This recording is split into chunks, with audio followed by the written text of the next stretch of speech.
Salut Christophe, bienvenue pour cette interview. Est-ce que tu veux bien nous raconter un peu d'où tu viens, ton parcours? Alors, fribourgeois, puis je vais utiliser l'image de la fondue moitié-moitié du coup pour me décrire. Ok, Parce qu'il y a vraiment deux phases dans la vie. Il y en a une qui est plutôt la phase française où j'ai grandi, c'est toute mon enfance. J'ai grandi dans un petit village de quelques milliers d'habitants près d'une forêt en région parisienne, wow, ok. dans une famille qui était plutôt avec une tendance sociale, orientée sociale. Ok. Voilà, grandi là-bas, les études là-bas en tant qu'ingénieur et service militaire en France, puis je suis allé en Suisse tout de suite après le service militaire, cherchant du boulot. Et puis la deuxième partie, de la fondue, là, moitié-moitié, c'est vraiment le côté, la vie adulte.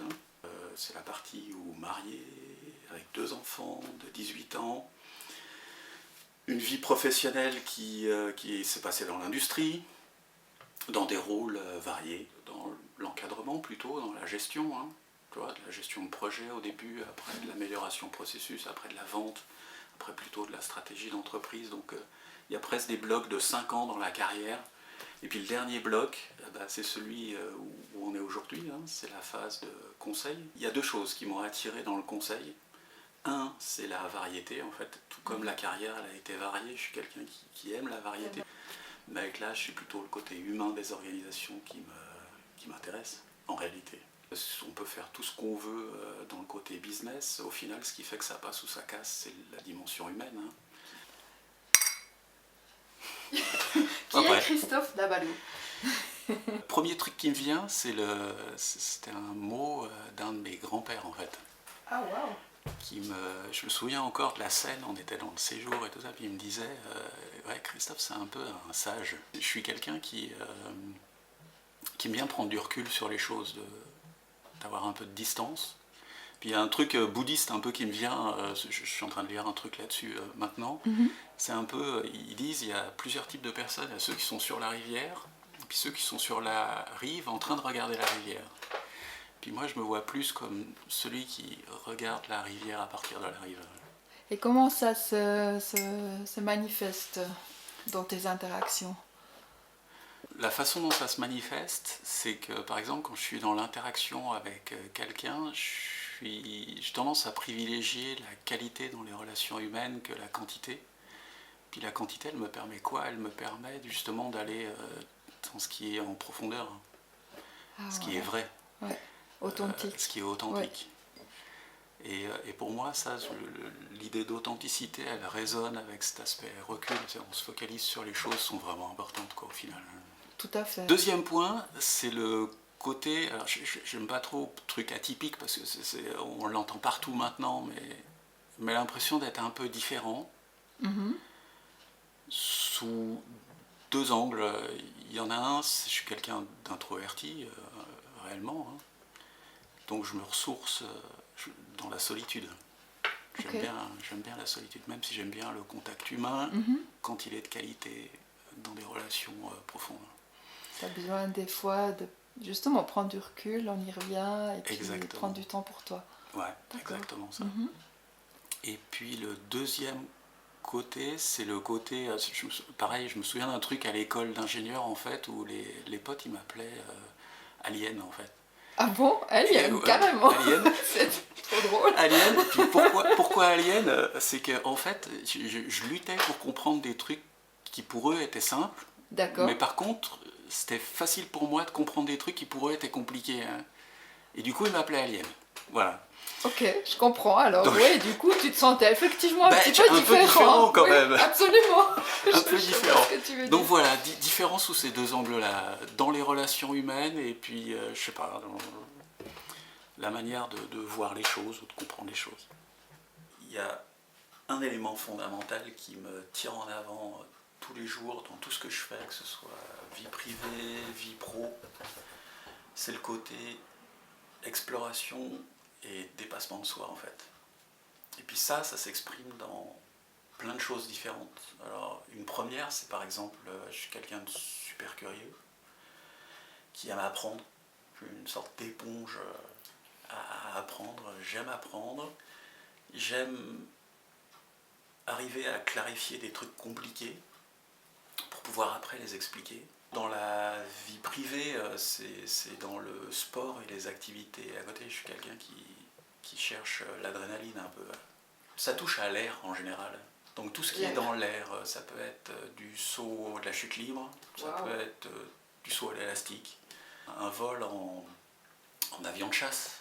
Et puis c'était le but pour moi, c'était aller chercher qu'est-ce que je ressens dans cette situation-là, dans un truc un peu extrême où tu sais, tu sens les accélérations, tu sens la vitesse, tu sens comment le corps y réagit. Puis moi, c'est ça qui me rendait curieux en fait. Puis peut-être le sport aussi. Tu vois, le sport par exemple, c'en est un autre, clair. C'est juste. Où c'est du dépassement de soi, puis de l'exploration. Quand je vois comment j'ai réagi par exemple par rapport à la course, j'ai commencé avec courir une fois le dimanche, et puis après à un moment je me suis dit tiens, si je faisais Mora-Fribourg, puis quand j'ai fait Mora-Fribourg, tiens, si je faisais un semi-marathon, puis quand j'ai fait le semi-marathon, pourquoi je ferais pas un marathon, et puis quand j'ai fait le marathon, pourquoi je ferais pas un triathlon, enfin tu vois, c'est un truc. Excellent. Mais c'est ça en fait. C'est d'aller plus loin. C'est d'aller plus loin, d'aller chercher. Et puis ce qui me titille là-dedans, c'est qu'est-ce qui va se passer, comment je vais réagir. Et qu'est-ce que je vais découvrir au travers de ça. Et moi, si je me donne ma meilleure carotte, c'est si je sens que je ne vais pas y arriver et que c'est impossible, j'ai juste envie d'y aller en fait. Tu as envie d'apporter au monde, Christophe? Alors moi, je pense qu'on a besoin de plus d'harmonie et plus d'équilibre. Okay. Et puis, ce à quoi ça me fait penser, en fait, c'est une expression que Daniel Held, il utilise souvent, c'est trouver sa juste place. Et je pense que ça, c'est utile à l'échelle individuelle, dans la vie privée, dans la vie pro, où voilà, il y a des choses à faire, il faut être un peu, entre guillemets, dans la performance, il faut être dans le faire, mais en même temps, il faut être dans le plaisir, plutôt dans l'être. Et puis à l'échelle des organisations, c'est pareil. À l'échelle des organisations, il y a une exigence de performance économique, mais en même temps, ça doit se faire dans le respect de l'humain, puis le respect des limites planétaires. Donc il faut trouver cet équilibre de la même manière. C'est l'occasion de faire le lien avec Piman. Le fait d'avoir fait découvrir l'Equi-Coaching, pour moi c'est un outil qui est top, parce que dans cette idée de trouver sa juste place, c'est super comme manière de trouver cet équilibre.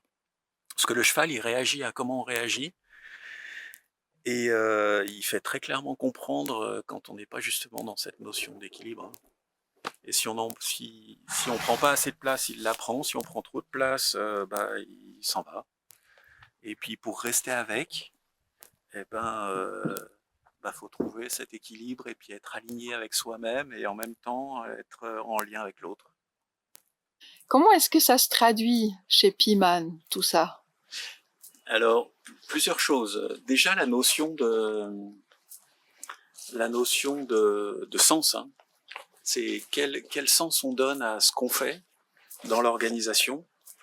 Et puis ça, on touche le sujet de la stratégie, c'est vers quoi on veut amener l'organisation, comment chacun et chacune peut contribuer à ça. Donc c'est la notion de vision qui donne envie, mais qui a du sens aussi pour les parties prenantes, en prenant en compte tout le monde, pas seulement l'exigence économique. Ça se traduit aussi par accompagner après les projets de changement qui sont associés. Donc ça, c'est un volet. Et puis le deuxième volet, c'est la notion de leadership. C'est-à-dire, c'est bien d'avoir un projet, mais en même temps, il faut que chacun et chacune devienne acteur ou actrice de ce projet. Ça doit être un leadership individuel, où chacun se prend en main puis prend les choses en main, mais aussi un leadership du management dans l'organisation. Et puis dans Piman, moi je retrouve ça au travers du coaching individuel, du coaching d'équipe, de la formation leadership, des enquêtes d'engagement aussi pour vérifier que le leadership il a un impact qui est mesurable pour faire bouger l'organisation. Qu'est-ce qui t'éclate le plus là-dedans? Deux dimensions. Il y en a un qui a un côté un peu analytique, il faut comprendre qu'est-ce qui se passe. Voilà, ça c'est mon côté ingénieur. Et puis après le côté humain. Au final, ce qui fait que ça passe ou ça casse, ce projet commun, c'est la dynamique humaine. Et puis c'est les relations entre les personnes. Donc que ce soit entre le conseil d'administration et la direction, ou entre les cadres et la direction, ou entre les équipes et les cadres, tout ça, cette mayonnaise, elle doit prendre à l'échelle humaine. Et puis ça me passionne parce que c'est riche. Quelle trace tu as envie de laisser dans ce monde, finalement? Ouais, alors ça, c'est une question pas facile du tout, hein. Et puis la réponse que j'apporte pour l'instant, ça va peut-être changer dans le futur, mais pour l'instant, la réponse que j'apporte, c'est apporter ma pierre à l'édifice pour que le présent soit un peu plus sympa à vivre et puis que le futur donne un peu plus envie. Je pense qu'on est encore un peu loin de ces deux critères et que y a des choses à faire. Et puis ce que j'ai expliqué avant, c'est des éléments qui, je pense, vont aider à avancer dans cette direction-là. Voilà.